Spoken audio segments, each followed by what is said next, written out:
Great. Okay, so welcome everybody. It's great to see so many people here today on a really interesting topic. It's an unusual topic, having worked in the circular economy for 15 years or so. The issue of trust has become more and more important through time. So we're delighted to have the British Standards Institute with us today. We've got three fantastic speakers. The slides will be available after the event with the permission of BSI. So usual rules apply. Keep your microphones off, keep off camera if you don't want to be recorded. Questions at the end of the session. And I'm going to ask Sarah, David and Tom to introduce themselves at the appropriate time and give a little potted history about themselves, tell us a bit about who they are and how they've ended up with BSI doing this sort of work. So Sarah, is that okay? Yes, that's fine. Yes. Thank you very much, Peter, for the introduction, and thank you very much for inviting us here today to speak to you all. I'm Sarah Walton, the sector lead for Net Zero and Circular at BSI. As Peter said, we work at the national standards body for the UK. And I'm here today with my colleague David Thatcher, who's head of standards development for sustainability standards, and also Tom Rodell, who's the chair of the BSI's Remanufactured Lighting Committee. And we're here today to tell you a bit about how standards can help accelerate trust in the circular economy. So I'm going to kick off today by highlighting some research that BSI did with the Cambridge Institute for Sustainability Leadership, who I'm sure you're familiar with, CISL, and looking at the role of trust in driving adoption of the practices to help create a more circular economy. And no surprise, trust was found pretty conclusively to be a critical factor in this. The research itself included business-to-business interviews across various sectors, as well as a global public survey of over 8,000 consumers. So the goal was to identify factors that need to be in place to achieve a tipping point in trust that will accelerate the way people engage with the circular economy. In terms of public attitudes around environmental and sustainability benefits of behaviour driven by the circular principles, the survey found that creating positive impacts for the environment was actually a top 3 outcome for 68% of the respondents, which suggests that good communication of the environmental and sustainability benefits of circular products and services will really help businesses to attract customers. Once again, trust is a critical factor in avoiding greenwashing. Approximately a third of the respondents said they consider sustainability and environmental claims when thinking about whether to buy products which have been designed to be more circular. And again, approximately a third said that a lack of trust in claims would actually prevent them from purchasing. So avoiding greenwashing and building credibility and trust is going to be critical for businesses wanting to promote sustainability claims of their circular design products and services in the future. Over half of the people surveyed said that the recognised label which might support sustainability and environmental claims, such as Fairtrade, B Corp or a kite mark, could actually help build trust in those claims. And 49% said that would be the same for them if they could see that something had been independently verified and certified. 43% said that evidence-based case studies would also really help to build that trust for them. Consumers are really keen to see government and businesses adopt circular practices and principles, which is good news. They understand that their own behaviours and purchasing decisions significantly influence uptake and development in the circular economy. And in the CISL research, it was found that a lack of trust, particularly in quality, reliability and safety, are big barriers to consumers in buying products. So where there's clear evidence that those things have been incorporated into products and design, this really has potential to help build that trust. So creating a positive impact for the environment is going to be one of the strongest drivers to adopting circularity. And again, a lack of trust in claims will be a clear concern for consumers. So for organizations wanting to maximize commercial gains of the circular economy, providing that evidence of quality and safety and reliability of products and services is going to be really key, alongside that evidence of the claims that are being made.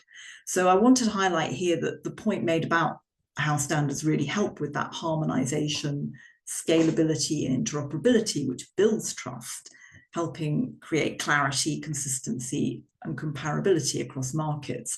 And also those same standards, of course, can often be used as the basis of verification and certification schemes, which really help provide that credibility and reassurance on the rigor that's gone into that process of development. The first step in building trust is to understand barriers so we can find solutions. So through the B2B interviews and the Global Public Survey, the research identified these 4 things really as the key barriers to trust. Ultimately, the research found that consumers want more convenience and lower costs for circular products and services, and that they really need to be able to trust those claims, as I've already said, around quality, safety, reliability, and sustainability. So for businesses moving to circular models, that trust in market viability needs to outweigh concerns and challenges around upfront costs and changes to business models. So being really clear and able to make that really good business case to highlight and quantify positive impacts of changes is going to be essential, of course. I just wanted to highlight here, as we're talking about the importance of building trust, that there are some recognizably key features of standards which really enhance innovation and help benefit competition and growth. So, for example, standards ensure those aspects which are consistent and interoperable, as I've mentioned before, are in place and help professionalize newer industries and newer ways of doing things. They confer legitimacy on them and help really diffuse knowledge about them into the market, which is, again, another way to help build that trust and credibility.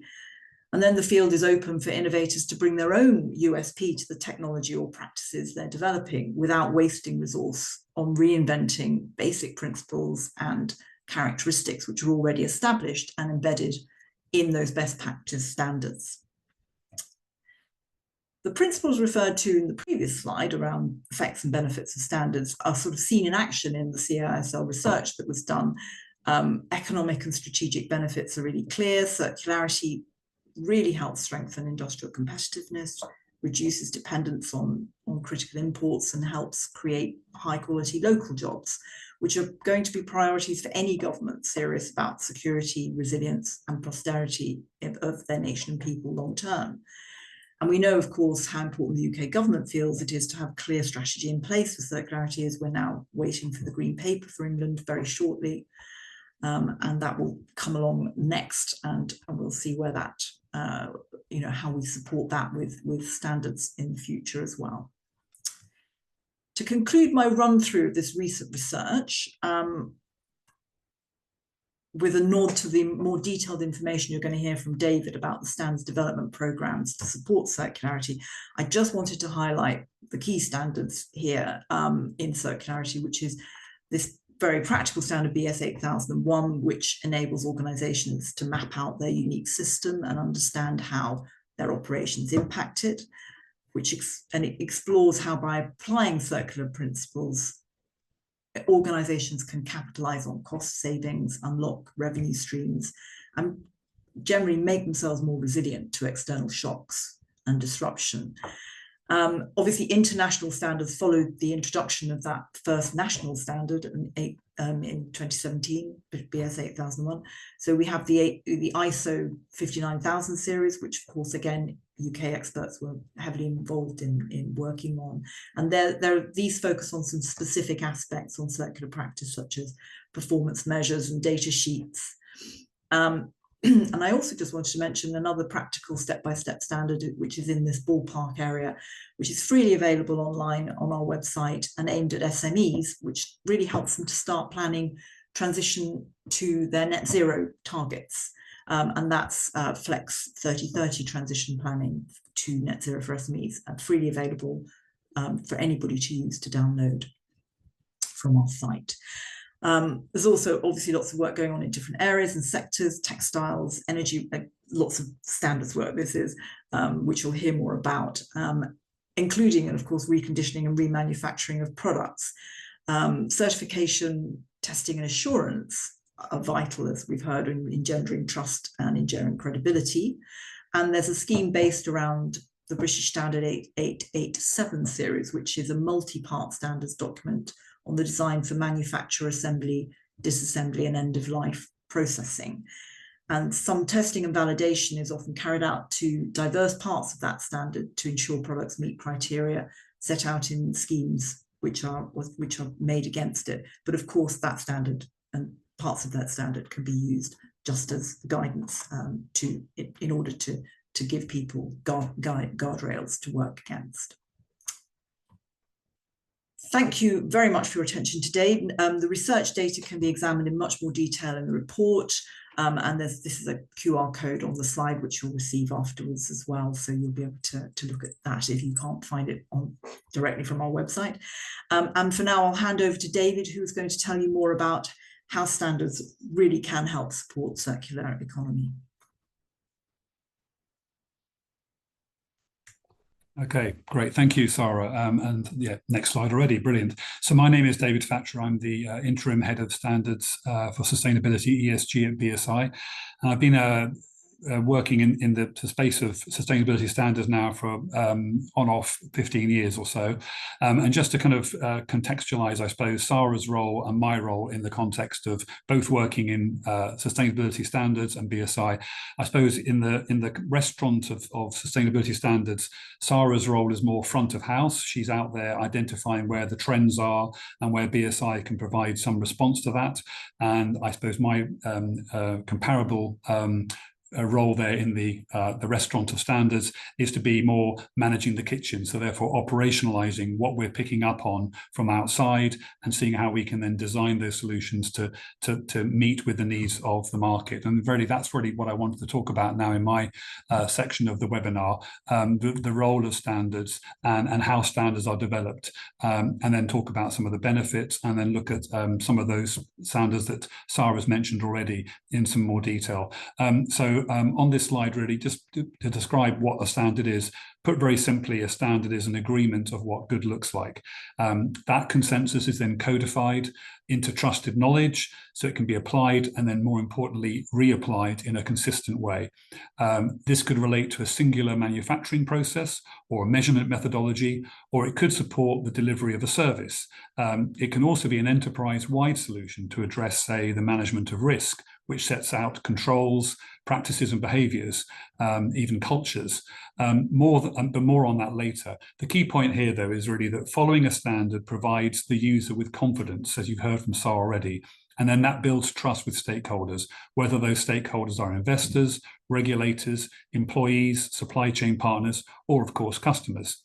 And this codified agreement happens when a standards body, such as BSI in the UK, brings together, convenes expert stakeholders. These will typically be from government, business, academia, like Exeter, and also those who represent consumer public interest groups, NGOs, charities. It's important that all such parties are given an equal voice in the standardization process. That way, those voices have then a shared ownership of the output, the standard itself. Next slide, please, Sarah. So you heard from Peter and from Sarah and myself about the fact that we work for BSI. Just again, to put that in some kind of context, BSI is the national standards body for the UK, also the world's first standards body, and a founder member of ISO, the international standards body, and also CEN, C-E-N, the European standards body. We're independent of government and industry, but we work very closely with both, as you'd expect. And with the Department for Business and Trade, we have a memorandum of understanding, which captures our role as the UK NSB, National Standards Body, more precisely, and sets down exactly what that role is, the governance which underpins its function. Next slide, please. And again, Sarah's already mentioned about ISO and British standards going into ISO. Again, a bit more context here. We're part of a global system, as you'd expect. We have a globalized economy with long global supply chains. In convening UK stakeholders, therefore, we don't only shape standards to respond to domestic drivers that typically therefore become British standards. We also engage in and often lead important programs in ISO and CEN. When published, those standards are then endorsed by BSI to become nationally adopted European or international standards. Our presence on those regional and global stages enables the UK to thus demonstrate soft power, especially when we have stepped forward to take a secretariat role. Of relevance later, I do want to stress that we continue to lead and influence many standards programs in CEN in Europe. This is partly because our contribution is highly valued, but also because CEN is a private member body and not an EU institution. So our participation in European standardization was not overly impacted by Brexit. CEN members include, for example, Norway, Switzerland, and Turkey, who are not members of the European Union. And BSI's leadership globally in ISO is also well documented and well recognized. In fact, 8 out of the 10 most widely used management system standards were originally British standards that BSI developed and then took into ISO. Those include quality management, environmental management, and topics slightly outside of this topic, which are information security management, business continuity, resilience, and governance, although arguably they are all actually relevant to this topic. I'll pick up on some of those consortia standards later on in my presentation. Next slide, please.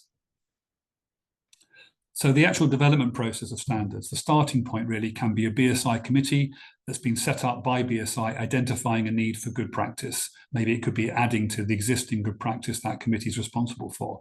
That might be triggered by new domestic regulation, with the guidance being recognised in a standard as helping organisations manage their compliance to that regulation. Or it may be it's an absence of regulation which prompts the need. That's to say, a desire to set down some good practice for the avoidance of organisations making misleading claims, whether willfully or not. BSI has a team focused on such market engagement, and Sarah leads on circular economy. And this may spark ideas just from her engagement with organisations at events and through various fora that she's a member of. A member of the public may also put forward an idea. It's not unusual for a consortium, in fact, to approach BSI after it's developed its own code, but then is then looking for somewhere where it can then formalize that document, find maybe a home for developing that document further, and then encouraging its wider adoption and acceptance. So different ways in which ideas for standards come. Typically, given how interconnected markets are and the likelihood of an emerging trend impacting more than just one country, a lot of new work, probably 80%, 90% of new work that BSI gets involved in is actually proposed at an international or European level. And it's then for our committees to then determine whether it considers it important that the UK has a seat at that international or European table. And then also BSI has to agree whether it wants to allocate the required resources to then kickstart a new project. But the process fundamentally is all the same. These committees, these technical committees, which are convened in this case by BSI in the UK, whether operating at a national, European or international level, will be responsible for a draft document. That draft is then put out for public consultation, which BSI helps promote to UK stakeholders. Those comments received are then reviewed by the committee, changes are then maybe made, and a stronger document emerges, which is then subject to a regular review to ensure it's still market relevant. So that's the process. It's very transparent, it's very robust, it's underpinned by our governance. The review itself of a standard might also suggest a revision is needed, or the standard could be withdrawn, or maybe a companion standard is deemed appropriate. And this is because the initial drivers that may have changed, that may have initially sparked the need for that standard have perhaps changed. So it's the job of a standards body to be able to respond to that scenario and be plugged into the market trends, as we said earlier. Next slide, please. Sarah's, again, briefly touched upon this, but I wanted to expand a little bit further. Standards really are there to meet the needs of the market, or wherever, or where there may actually be market failure, due perhaps to an absence of agreement on what good looks like. And the actual shape of the standard, by which I mean the type of the solution, as Sarah again has mentioned already, is determined by the market and then is then analysed by the committee that we've convened. So some standards will be specific methodologies. Some are to be applied across a full organisation, like the ones I mentioned before, the management systems. Some might be written as guidance to include recommendations that a business might want to consider in order to improve its performance or better manage risk. But some standards are written with much more prescriptive pass-fail requirements. We'll be hearing about that shortly. And they can be then the subject of audit, as Sarah said, by third-party assessment bodies, and that can then lead to the award of a certificate or a quality mark. Again, the shape of the standard, the shape of the solution is market-led, and those committee experts are best placed and empowered with the task of understanding what is actually needed. Then our content teams in BSI or at ISO will then be able to then turn those insights into applicable knowledge. So, for example, standards which have requirements to be assessed need to be drafted in a very specific way that leave no doubt for an auditor as to whether that requirement in the standard has been met by an organisation under audit or a product service that's being tested. Next slide, please. Now, the very nature of the 4 pillars of circularity, reduce, reuse, recycle and recover, and the fact that individual sectors will have very specific needs for each of those means that our standards programme at BSI has been set up to be tailored to each industry, whilst also retaining some core common criteria, commonality, if you will, a shared DNA. On this slide, I show where BSI's committee network has been designed to address these key challenges, whether by industry, and note here that work on remanufacturing in the built environment, for example, is managed separately to remanufacturing for medical devices for obvious reasons. So that's whether it's by industry or indeed by theme. And all of this reflects the structures that then exist in European and international standardization. So effectively, the BSI infrastructure here is mirroring what exists within CEN in Europe and ISO as well. I said it previously, it's important for a standards body to remain engaged with the direction of travel in terms of policy. So at BSI, we have an ongoing dialogue with DEFRA that again, Sarah has mentioned already. And that's to ensure that they're informed of all of these programs and what the impact of the programs are. And also we're keen to encourage government participation in standards across all of our committees, should they have no such representative. I'm mindful also, as Sarah said, of the forthcoming consultation, which will inform a UK circular economy strategy next year. BSI recently led a standards workshop for members of DEFRA's Circular Economy Task Force. And I'd like to also further highlight the enabling role of standards here in that regulatory context. CEN in Europe and its electrotechnical partner CENELEC have established now a joint committee on digital product passports in response to a standards request from the European Commission. And work is now underway to develop European standards to support the implementation of DPPs in the EU. These standards are being developed in recognition of a need for guidance once DPPs are more formalised for multiple product categories under the Eco-Design for Sustainable Products regulation. And BSI, the UK member of CEN, is active in these programmes. The programme itself will cover unique identifiers within DPPs, data carriers, access rights management, information security, so there again is reference to those previous standards, and business confidentiality, interoperability, data format, storage, authentication, plus new APIs for managing the product passport lifecycle and cross-sectoral, cross-system interoperability. Also, you can see down here on the slide our textile committees, which feed into a CEN committee in Europe, which covers circular textile products. And this committee's programme includes requirements for the design for circularity, including minimum durability. And this is all aimed at helping businesses navigate with more confidence the impact of the EU strategy for sustainable and circular textiles.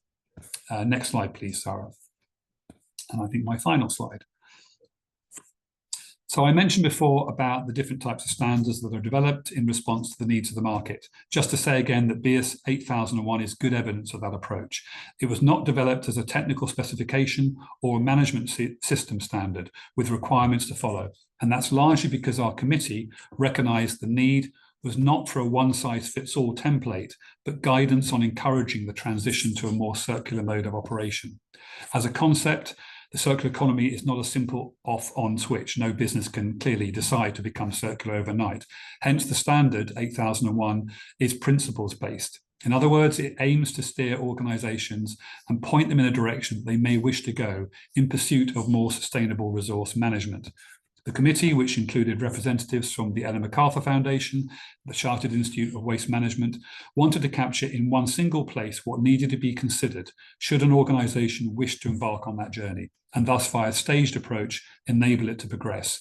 In that sense, then, it's both a high-level strategic document, but also a practical tool with a strong focus on terminology. Since at the time, 2017, given the relative novelty then of the concept of circularity, there were actually conflicting definitions, creating confusion and inaction in the marketplace.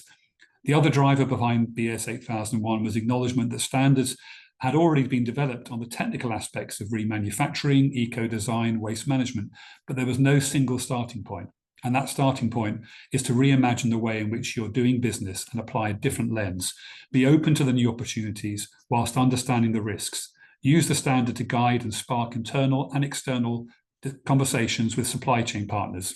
And as Sarah mentioned, BS 8001 has also inspired international work in ISO, but those are now the subject of a review.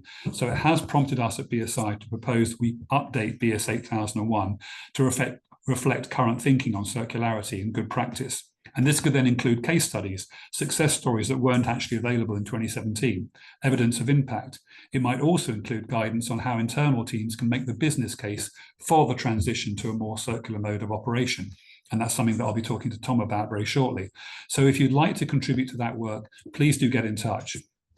And as I said, it seems a good point then to welcome Tom to the webinar, and who can tell us about his experience both as a standards user, but also a standards maker. So Tom, welcome, and thank you. Next slide, Sarah. So can I start, or can we start by asking you to introduce yourself? Yeah, hello. Thanks for having me as well. Really glad to be here. So yeah, hello everyone. I'm Tom Ruddle. I'm the chair of BSI's Lighting Reman Committee, which is 1/7/4, if you're a nerd like me. But yes, where we sit as a subgroup of BSI's Product Value Retention Remanufacturing Committee, but tailoring that work specifically to lighting. And for 4 years, I was the lead remanufacture engineer at Egg Lighting up in Glasgow. Okay, so I think you've already kind of hinted at some of this already, but what do you think were then at the time, but also maybe still are existing, the drivers within the actual lighting sector, the trends that maybe led the development of that British standard, the 8887 Part 221? What's it aimed to respond in response to exactly? Yeah, well, I think it's definitely something that kind of arose from the industry, and it was really exciting to see that. So I think it's worth bearing in mind that the lighting industry, you know, we're talking primarily commercial luminaires, so the sorts of products that are mounted in ceiling grids in offices or hospitals, schools, etc. So quite high value technical products. And you know, we've kind of done a shift in product design away from, say, fluorescence up to LEDs. And that's one of the drivers, is actually that change in product design has meant that products can't be taken apart as easily as they could. Kind of relamping is a lot more challenging with LEDs, but they're vastly more efficient. So you've got quite a valuable product, but it's not a task that an electrician can do or an on-site facilities manager can do to replace LED modules and drivers. So it kind of pushes that work more into a professionalized remanufacturing operation. And then suddenly you've got certification and testing and safety challenges that need to be dealt with in a formal way. I think legislation has played a small part perhaps, but with the eco-design regulations, there was a new requirement that luminaires have to, when they're placed on the market, it must be possible to replace drivers and light sources, and that guidance on how to do that has to be made freely available. Now, in practice, a lot of manufacturers have been able to opt out of that for technical justifications, but you know, it signals a kind of direction of travel. And then I suppose quite a large driver actually is customer demand. And I've been working in the UK, but a lot of larger organizations, and maybe more so public sector organizations, but certainly not exclusively, are really looking strategically at their facilities. They're looking for opportunities to reduce waste. Some of that is kind of marketing led. They're looking for success stories, but it's also it's quite determined work, and lighting is seen as a great opportunity to do that. And we've got methods for accounting for embodied carbon. So your operational carbon, which is how much electricity and gas, etc., you're using on a daily basis, but your operational is starting to be accounted in some kind of forerunning organizations where they're trying to say, right, how much carbon was used in the manufacture of our building and our facilities. So when you're doing that, then when you look at replacing a lighting system, you start thinking, well, what's our carbon budget here? And with different purchasing options we have, what will the carbon impact be? So all of those things together kind of fit together to say to the industry, right, well, we really need a standard for this. Okay, and that's interesting. You combine their reference to both regulation, the fact that customers are asking for it. They're maybe putting reference to some kind of outcome or output within maybe their procurement, maybe not with a specific reference to a standard. Although we'll come on to that in a minute, perhaps. But do you think, in a way, those are some of the benefits of where a standard can actually provide that sort of level playing field for therefore market entrants, those organisations who are perhaps innovators and thinking, well, we want to get into that marketplace, but therefore we need to start somewhere. Oh, there's a standard out there. But equally, those that are more sort of legacy players can also then reimagine how they can design for the future, again, referring back to a standard rather than individually companies coming up with their own solutions. They can come back to this central point of what good looks like. Do you think essentially that's at heart, and I suppose what the benefit of the standard is, but also to what Sarah was talking about in terms of some of those barriers and building trust and the like? Is that very much where you feel that the benefits of 888-221 have delivered? Yeah, definitely. And I think all of those are really relevant considerations, and it's almost like kind of creating a market, because in that committee, it's an opportunity for experts from different companies in the sector to collaborate in a way that then helps the entire sector, and it helps the customers as well, and it helps the supply chain. Because the situation that we found ourselves in is that every company that was offering some form of circular economy service would be describing it in almost proprietary terms. So they've got their own name for their service, like Green Fix or something like this. Yeah. And then from a customer's perspective, they've got no clue what supplier A, B, or C, what their different buzzwords mean. We're not talking in terms of remanufacture or recondition. But then at the next level is when you even are starting to talk in the re's, recover, remanufacture, refurbish, etc.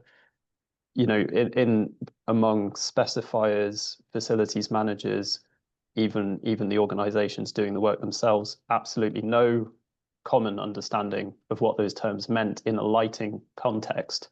And that made it really, really problematic for anybody to specify or quote for work in a way that could be compared. And obviously in a sector like lighting, it's really important to be able to specify the work accurately, get comparable quotes, and then retrospective to a project to be able to verify that the work was done according to expectation.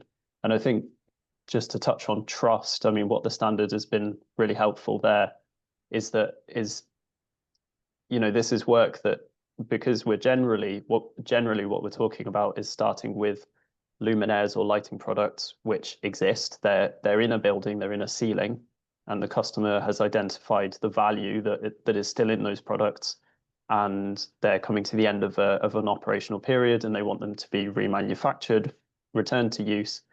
But sort of that's work that needs to be specified and paid in advance of being done. So there is a level of trust there. And I think it's more challenging sometimes to you're selling a product that doesn't exist. Whereas if it's a product that's in shelves in a warehouse, it's easier to kind of win a customer over on trust. So the value there is that the standard demonstrates a level of professionalism that the supplier is going to operate to. So we're saying, we're remanufacturing a product according to this expectation.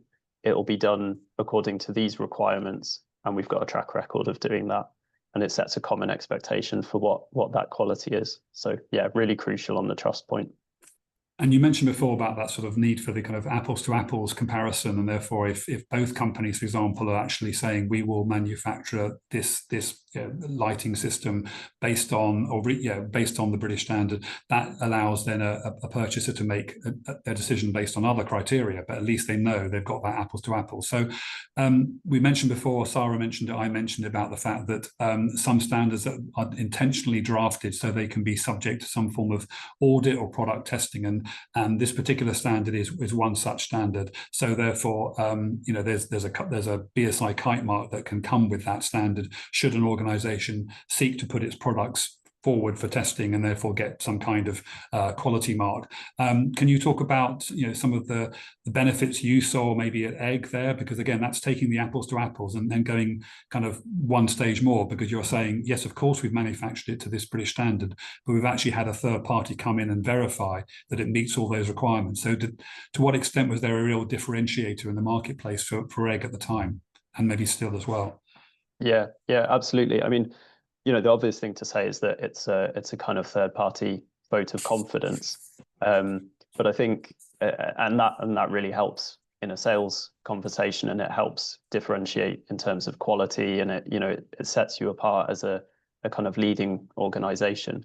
But I think, more so than that, by having the BS 888-221 code of practice, it really simplifies for an organization adopting or transitioning to a circular economy business model. It just gives you that kind of, here's the book kind of thing. This is the basic process. These are the things to consider. These are the references to go look at for each stage of the process, and that helps you develop in company procedures and processes. It helps you do your 9001 internal audits because you've actually got something to reference. So it really just helps an organization formalize their procedures. So that was one of the benefits that we saw. But yeah, so I was involved actually from the company side going through the 888-7 kite mark with BSI. And yeah, I would say as well, it's quite a constructive process to go through that audit. It's not someone kind of coming in and hitting you with a stick.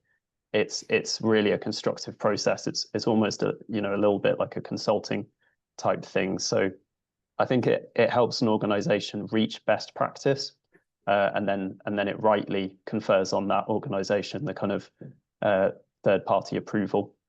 And actually an interesting one with 888-7 is because it's not a specific product, it's a different product every time that's being remanufactured. So the kite mark doesn't actually apply to a specific product. The kite mark applies to the organization's remanufacturing process itself.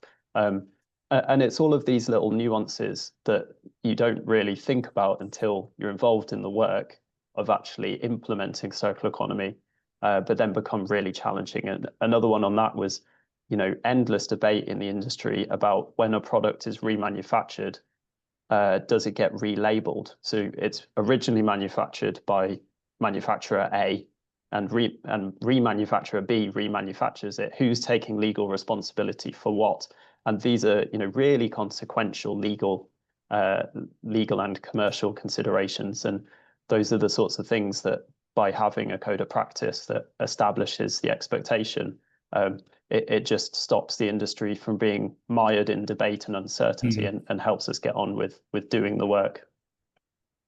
So I think what we're saying there is obviously a product life cycle requires, that's a journey in itself. And I'm surprised it's the first time I've mentioned the word journey so far. Normally on a sustainability webinar, it comes up quite early, but the product's going on a journey. But when you're saying that the process of being subject to that assessment, because it's against the organization rather than the product, the organization is going on a journey in a way, because that audit process enables the organization to learn, grow, and that in a way, embeds within the culture of the organization that sort of continuous improvement, which I think sounds great.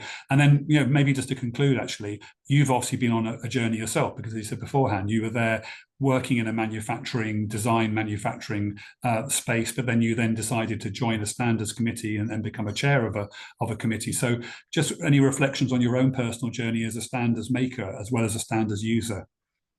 Yeah, absolutely. I mean, it's something that if there's anyone in the audience that's kind of interested, I would really encourage you to kind of go for it, because everybody at BSI is really, making standards is the name of the game. So really keen to help and support. But no, for me personally, it was a great experience, and something that, I would say helped me with my professional development as an engineer.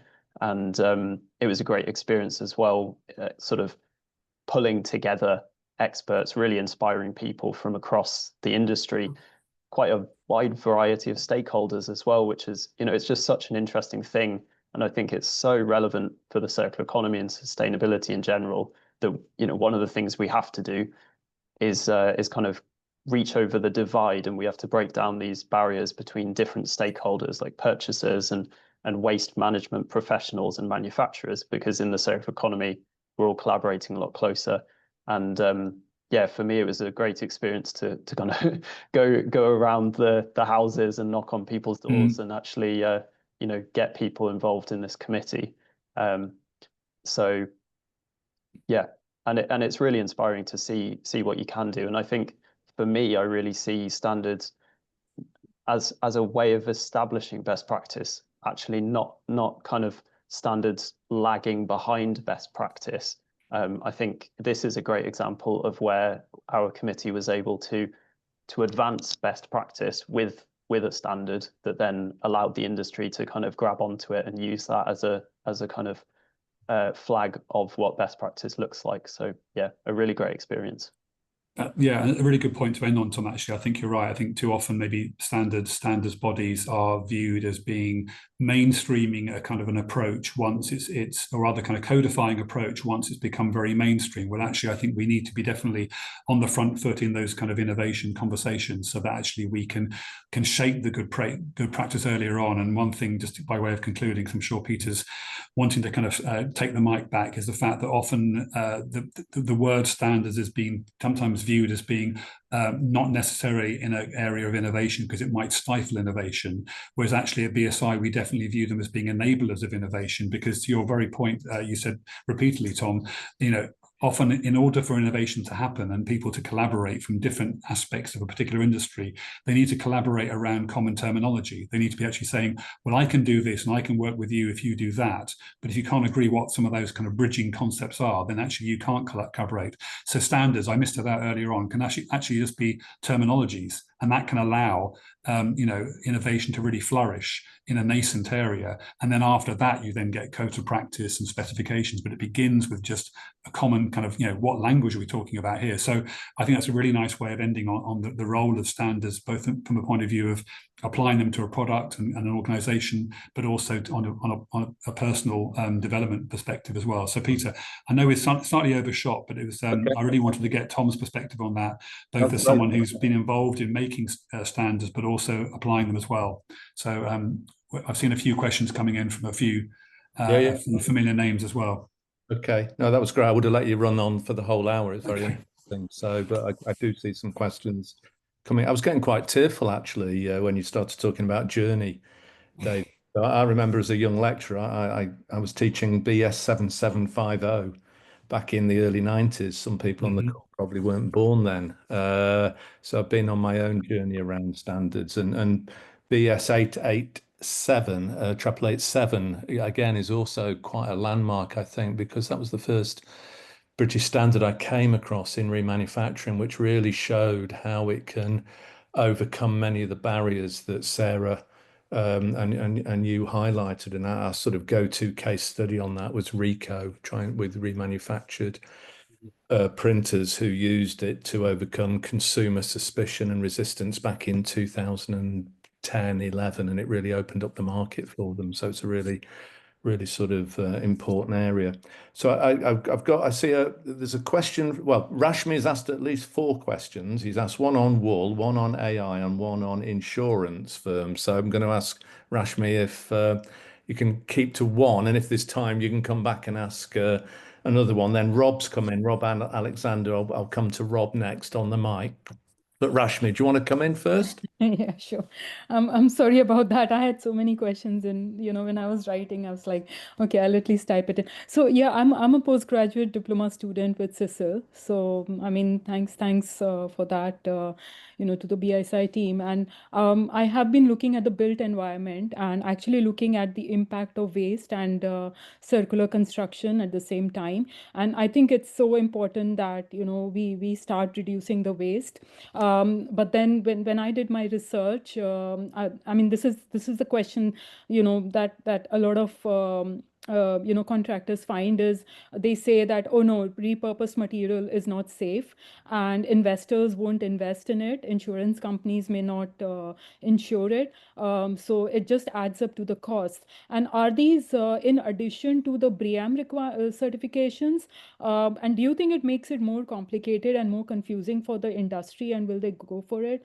And I think someone already asked about the annual, audits and reports, etc. So let's hold to one of those, Rashmi. Yeah. One of the questions was, are the investors insurance firms on board with Yeah. remanufacturing, whether it's lighting, whether it's construction products? So can I throw that back to the BSI team or Tom?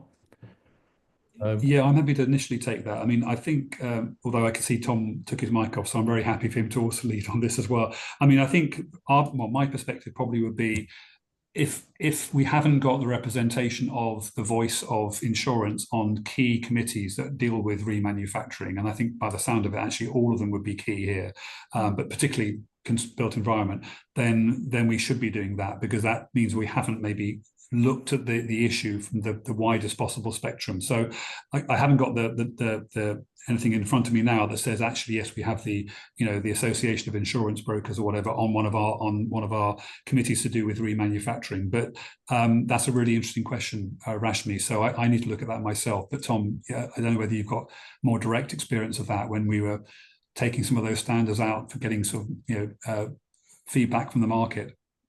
Yeah, well, I mean, I don't think I can hit your question on the head regarding insurance, but I mean, safety and reliability is, arguably 2 of the most key points for lighting, especially when you're talking about emergency lighting.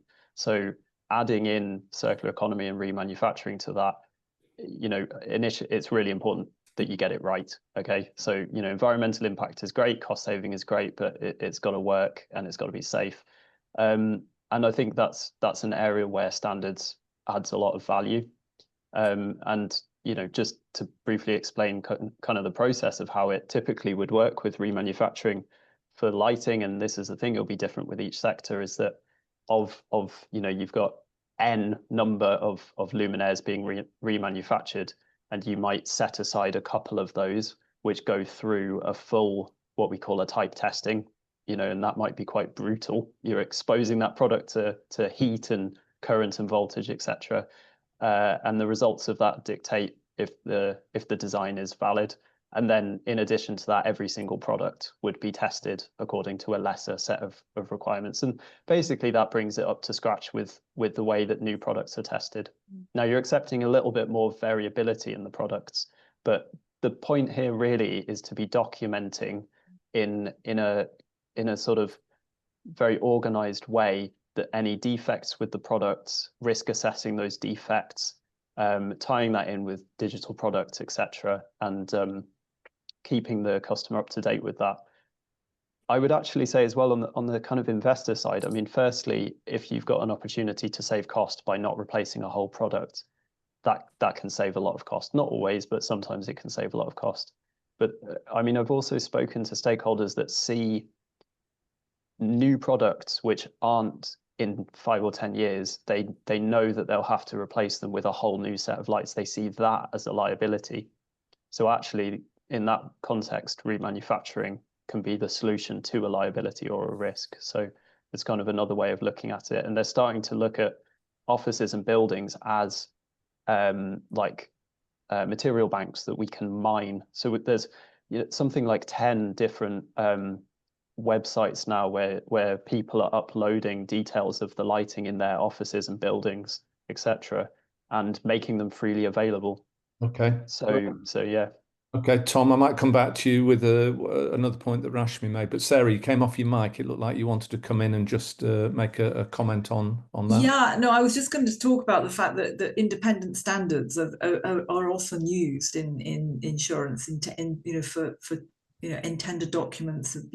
Insurers look kindly on in procurement situations on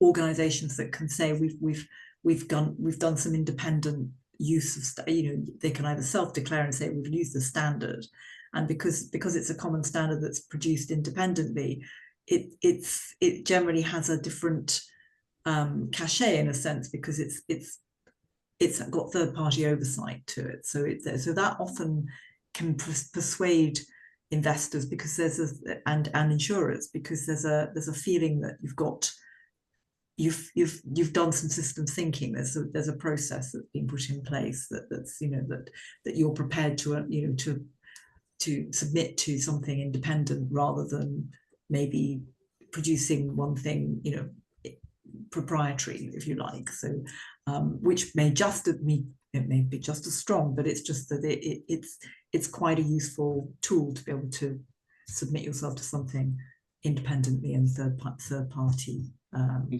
looked at, basically. And there's plenty of case studies out there to suggest that remanufactured is often better than new.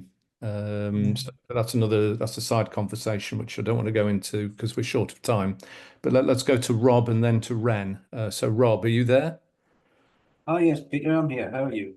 Yeah, I'm good. Yeah, good to hear from you again. Yeah, thanks. Nice to see you. And I remember 5750 as well. I used to teach software, use of software for that, quality assurance and health and safety and constables. But Right. what one of my questions is that you're picking up on here. I think I put 2 in there. Is a certificate of authenticity required for remanufactured goods? Because Tom was saying, every single item is dealt with individually. Obviously, if you do a batch, some inconsistencies I think potentially could creep in terms of the standard. And the other side of that was I run a recycling centre for 10 years with 3 charity shops. So it's a cost, financial and environmental cost for getting the goods back in and back out into the market as opposed to buying new. I mean, I'm all for reusing repair. People knows that's what we do. We're working on electrical repair and appliances, so we've got some sort of history of running that centre. What people will pay for something that's been, reused, it's checked. You can fact test something, you can do a little piece to it, so it's going to be a lot better. So PSI is a great tool, but there are other associated costs. I'm just wondering what the market value is and whether you need the COA and the costs associated with that as well. Okay, great. Who would like to pick that one up? I'm conscious we'll take one response to a question, and then we'll move on to the other questions to make sure we. I noticed, yeah, Robert's email also mentioned about SMEs as well. So I mean, I don't know whether, again, Tom, can I, from your experience of the actual luminaire sector, you might have got a bit of a better understanding of the scalability of solutions. Absolutely, yeah. I mean, at Egg, we aimed for 30%. The remanufactured product being 30% cheaper than an equivalent new product. And what that basically said is that when we assess a product, if we didn't think that there was really going to be good environmental or economic savings, we weren't really interested in that project, and we would explain that to the customer and decline the work. But different companies have different approaches, and I know that in some cases a remanufactured product would be more than original. Why would that be? because you might be adding new features to it, controls, etc. You might be taking a very bespoke approach to the project. It could be, you know, a project with really specific requirements, heritage requirements, you know, museum lighting for art gallery or something like that. And in that case, remanufacturing can sometimes be the only option, which is an interesting one, but maybe a niche. I think it's kind of worth bearing in mind the variety that you've got in circular economy, but in a lot of cases, you're talking about really expensive initial fittings, which are quite utilitarian things, really. They're delivering lumens in a certain, sorry, lumens is light, a measure of light, into a room, not to be too reductive, but so in that case, if you're keeping really large, you know, cast aluminium housings or something like this, not replacing those parts, then there can be really big cost savings. But then there isn't always, and in that case, maybe remanufacturing isn't the way to go. Okay. And I think for SMEs, actually, interesting one is that you know, sometimes the normal process of manufacturing and selling, you know, the cash flows there can be really difficult. So yeah. Okay. So what I'm going to suggest is, we're almost out of time, that we send some of the questions to Tom, Sarah, and David to ask them if they just give a written response to those who've asked it. But let's see if we can fit in Ren and Vin, if people don't mind just staying 2 or 3 minutes beyond 5 o'clock. Ren, you first. Thank you. Very interesting talks, everyone. Thank you very much. DPPs, digital product passports, were mentioned a couple of times. What's the timescale for their introduction? I think it's been put back, hasn't it?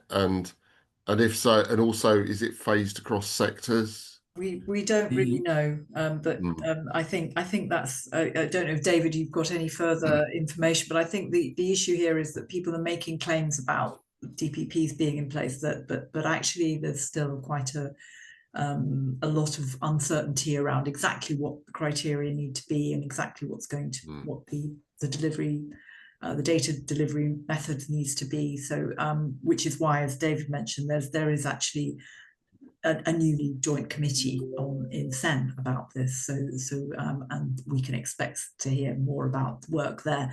And certainly, you know, please get involved. You know, do contact us if you want to, if you're interested in being involved in you know, UK input into the work in that respect.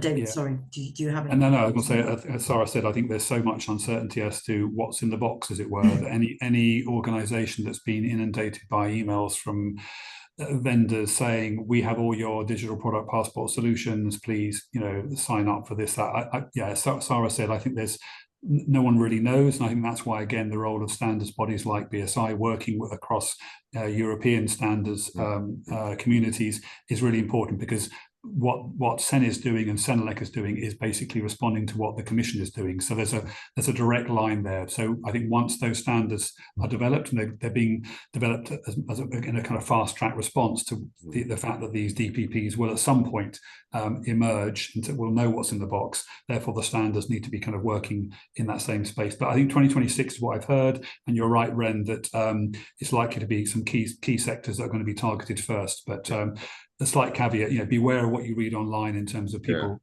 you know, selling you all sorts of different solutions. Especially if it's been written by AI. Oh, I didn't say that. Okay, no, let's not go there. Let's not go there. Yeah, another webinar, perhaps. Yeah. And last question then from Vin. Can you just ask you first part? Sure. Very quickly, I was just wondering what mechanisms are there in terms of, let's say, to ensure that the standards are evolving over time and, you know, keeping up with the pace of innovation, or like how much are you having to react versus kind of being on the other fence? Yeah, really good question. Quick sentence from each of you before we finish. I said, you put it in the question there about, you know, standards being reviewed at least every 5 years. They can be reviewed within 1 year if that committee, which hopefully reflects the nature of the market, says actually what we published last year is already out of date and not applicable. So that's a way in which we keep up to date. And there are different mechanisms where we can develop fast track standards. So we can publish a standard and then it can go into a quick review, or we can develop a standard, and the Flex 3030 that Sarah talked about is a way in which we can have almost an iterative standard that can be market tested as it's being developed. And that way, I hope it's much more responsive to the trends you're talking about. Right, Sarah? Any? Yeah, I was going to mention Flex 3030 as an example of something that we did sort of we had something up and running within a few months with an advisory group of experts, but also that we do review things. Yes, we react, but we also do a lot of horizon scanning.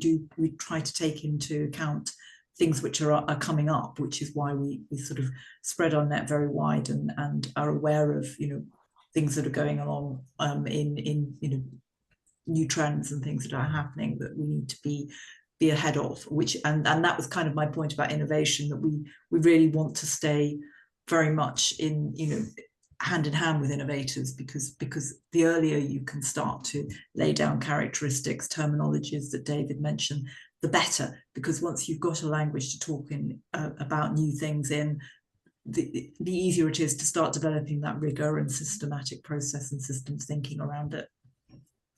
Great. Okay, Tom, last word for you.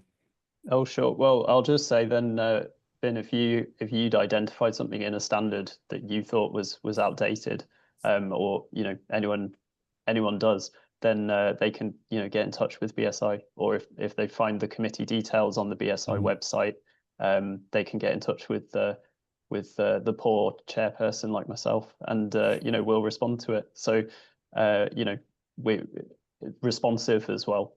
Yeah. And to Tom's point, really the committee experts are living and breathing these issues. So they're the ones often that bring this up to us. And therefore we then put something through a review process because they're picking up on it through their own experience in the market.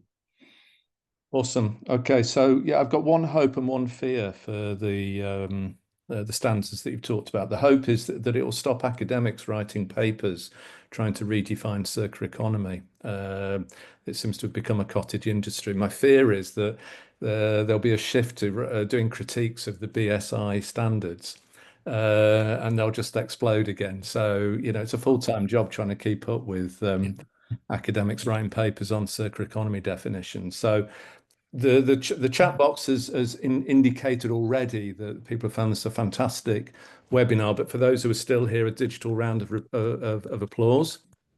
We could have gone on for another hour. I got a load of questions that I would like to have asked, but I couldn't. So thank you so much, Sarah, David, Tom, really insightful. Keep up the Thank you, Peter. Thank you to Exeter. Pushing it forward, which is great. That's what we want to see. Bye, everyone. Bye. Thanks, everyone. Thank you. Thank you. Bye-bye. Bye.